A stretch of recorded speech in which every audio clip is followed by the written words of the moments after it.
Hello friends, रघुज knowledge corner पर आप सबका स्वागत है। आज का हमारा टॉपिक है कारक।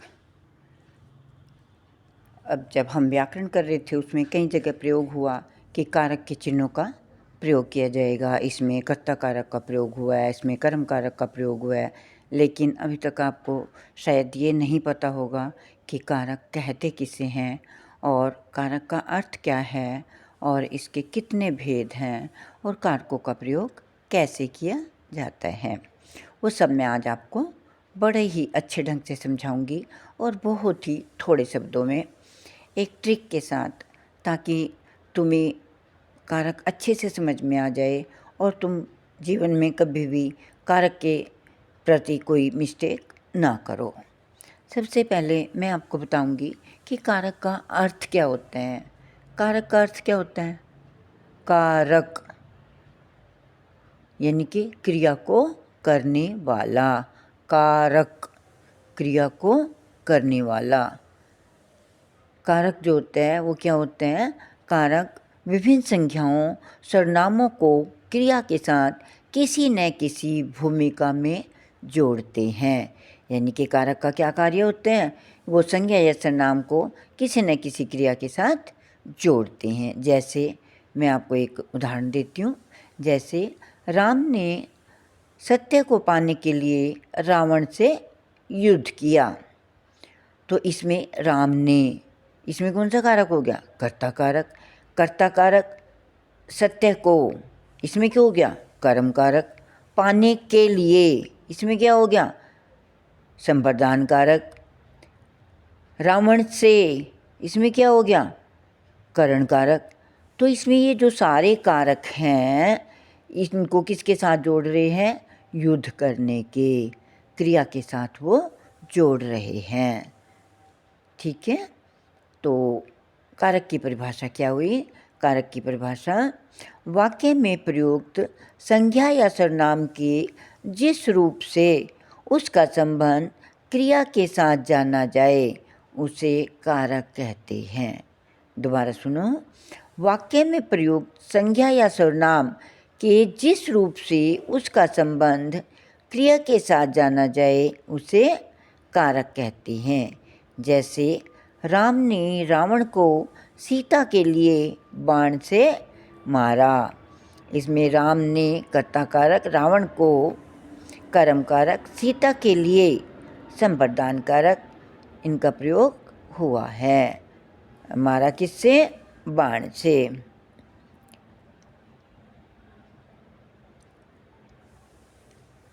कारक में जिन चिन्हों का प्रयोग किया जाता है, जैसे अभी मैंने बताया राम ने, तो ने क्या है? चिन्ह है। ये कौन से कारक का चिन्ह है? कर्ता कारक का। तो इन चिन्हों को हम क्या कहते हैं? विभक्ति चिन्ह। इन चिन्हों को क्या कहते हैं? विभक्ति चिन्ह। जैसे राम ने मोहन को, सोहन को इत्यादि। अब हम जानेंगे कि इसके भेद कितने हैं। हिंदी में 8 कारक होते हैं। कितने कारक होते हैं? 8। इनके नाम और चिन्ह इस प्रकार हैं। इनके नाम और चिन्ह इस प्रकार हैं। कर्ता, इसका चिन्ह है ने, और कर्ता का कार्य क्या है? क्रिया को करने वाला। कर्ता क्या होता है? जो क्रिया को करता है। नेक्स्ट हमारा है कर्म। इसका चिन्ह क्या है? को, और क्या कार्य होता है इसका? ये क्या कार्य करते हैं? जिस पर क्रिया का प्रभाव पड़े या फल पड़े वो क्या होता है? कर्म। नेक्स्ट है हमारा करण कारक। इसका चिन्ह क्या है? से के द्वारा। इसका कार्य क्या है? कि जिस साधन से क्रिया की जाए उसे हम करण कारक कहते हैं। जैसे उसमें था बाण से। नेक्स्ट है संप्रदान कारक। इसका चिन्ह क्या है? को के लिए। कार्य क्या है? जिसके लिए क्रिया की गई हो। जिसके लिए क्रिया की गई हो। नेक्स्ट हमारा है अपादान कारक। इसका चिन्ह क्या है? से है। करण में भी से था, से के द्वारा, लेकिन इसका जो से है वो किसी भी चीज़ को किसी से अलग होने के बारे में बताता है, यानी कि किसी की जुदाई अगर हो तो उसमें अपादान कारक होता है। जैसे पेड़ से पत्ते गिरते हैं, पत्ते जो है पेड़ से अलग हो रहे हैं, तो इसमें कौन सा कारक होगा? अपादान।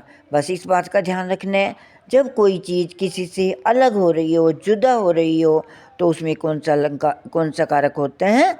अपादान। नेक्स्ट हमारा है संबंध कारक। इसके चिन्ह क्या हैं? का, के, की, रा, रे, री। और ये जो है एक दूसरे के साथ संबंध बताता है। जैसे सोहन का बेटा, श्याम का पुत्र, वाणी की पुस्तक इत्यादि। नेक्स्ट हमारा है अधिकरण कारक। अधिकरण कारक इसमें जो है इसके चिन्ह क्या है? में और पर। अधिकरण के चिन्ह क्या है? में और पर। काम क्या करता है? ये क्रिया करने का स्थान बताता है कि ये काम कहाँ पर हो रहा है। नेक्स्ट हमारा है संबोधन। संबोधन क्या होता है? किसी के बारे में संबोधन करना, किसी को संबोधित करना। जैसे हे राम, इसके चिन्ह है हे, अरे, ओ, ए। जैसे हे राम, अरे मोहन तुम कहाँ गए थे? ओ, क्या हो गया? इत्यादि। तो आपको कारक समझ में आई। अभी मैं आपको एक कहानी सुनाऊंगी। आप वो कहानी पूरी सुनोगे ध्यान से, और उस कहानी को सुनकर ये बताओगे कि इसमें कहाँ कहाँ कौन से कारक का प्रयोग किया गया है। तो मैं आपको कहानी सुनाऊंगी, ध्यान से सुनो। पूरी कहानी सुननी है और फिर मेरी बात का जवाब देना है। मैं आज आपको सुनाऊंगी विक्रमादित्य और बेताल की कहानी। बड़ी ही मज़ेदार है, आपको सुनने में बड़ा ही मज़ा आएगा। तो क्या हुआ, एक समय की बात है कि विक्रमादित्य के राज्य में अकाल पड़ गया। तो विक्रमादित्य जो है अपने लोगों को, अपने राज्य के लोगों को आश्वासन देने के लिए अपने राज्य में घूमने लगा। तो लोगों ने आके उनको कहा कि महाराज सूखा पड़ गया, अकाल पड़ गया है, खाने को कुछ नहीं है। तो राजा कहता है कि तुम चिंता मत करो, मैं सभी के दुख दूर कर दूंगा। वह अपने राज्य में भ्रमण करता है, घूमता है। तो सबसे पहले उसको एक कवि मिलता है। कवि उसको कहते हैं कि महाराज ये मेरी नई लिखी हुई पुस्तक है। तो उसको भेंट करता है।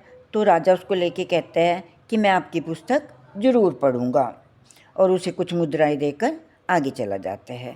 आगे जाके उसे एक साधु मिलता है, वह उसे एक फल देता है, और उसे फल देकर वो चला जाता है, और राजा जो है उसका फल लेकर आगे चला जाता है।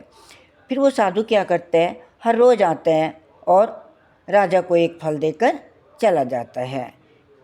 इस पर जब उसको काफ़ी दिन हो जाते हैं तो राजा सोचता है कि ये साधु जो है हर रोज़ आता है और मेरे को एक फल देकर चला जाता है, क्या इसमें इसका कोई स्वार्थ है? तो वो अपने मंत्री से पूछता है कि मंत्री, क्या इसमें इसका कोई स्वार्थ है या ये कोई चमत्कार दिखाना चाहते हैं? तो वो उसको फल को जो है तोड़ता है। जब वो फल तोड़ता है तो उसमें से मुद्राएं निकलती हैं, बड़ी कीमती मुद्राएं निकलती हैं। तो वो सारे फल तोड़ देता है और सारे फलों में से ही कीमती हीरे निकलते हैं। तो वो साधु के पास जाता है और साधु से पूछता है कि आप ये मेरे को इतने बहुमूल्य रत्न क्यों भेंट करते हो? क्या इसमें आपका कोई स्वार्थ है या आप कोई चमत्कार दिखाना चाहते हो? तो साधु जवाब देते हैं कि महाराज इसमें मैं आपको कोई चमत्कार नहीं दिखाना चाहता, बल्कि इसमें तो मेरा एक स्वार्थ छुपा हुआ है। राजा पूछता है क्या स्वार्थ है? तो वो कहते हैं कि कि मैं आपको तब बताऊंगा, आप मेरे को क्या, मैं आपका समय चाहता हूँ और आपसे मिलने का कोई और तरीका नहीं था। मैं सिर्फ आपको इसी तरीके से अपनी ओर आकर्षित कर सकता था और आपसे मेरी भेंट हो सकती थी, तो मैंने इसलिए ये तरीका अपनाया। तो वो कहते हैं कि कौन सा स्वार्थ है, आज्ञा करो साधु जी, मैं आपका सब स्वार्थ पूरा करूँगा। तो कहते हैं राजन, मुझे आपसे कुछ लेना नहीं है, मुझे तो केवल आपका एक दिन का समय चाहिए, एक रात के लिए मुझे आप अकेले चाहिए। तो कहते हैं ठीक है। कहते महाराज, मुझे राजा विक्रमादित्य नहीं चाहिए, बल्कि मुझे तो केवल एक व्यक्ति चाहिए।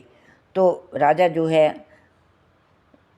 पूछता है कि तुम मुझसे क्या करवाना चाहते हो। तो साधु कहते हैं कि मैं एक सिद्धि कर रहा हूँ और उसके लिए मुझे एक ऐसे व्यक्ति की ज़रूरत है जो वीर हो, बहादुर हो, साहसी हो, निडर हो और लोभी भी नहीं हो।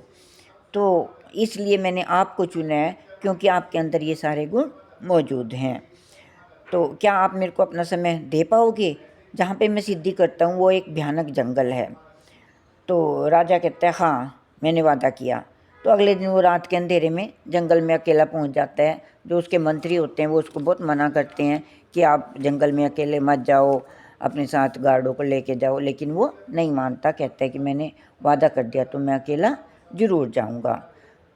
तो जब राजा जाता है तो साधु उसके देखकर उसको बड़ा खुश होता है और राजा को एक काम कहता है। कहता है आप दक्षिण दिशा में जाओ, एक वृक्ष पर जो है एक आदमी उल्टा लटका हुआ है, एक मुर्दा उल्टा लटका हुआ है, तुम उसको उठाकर लेकर आओ, उससे उसी से मेरी आहुति जो है पूर्ण होगी।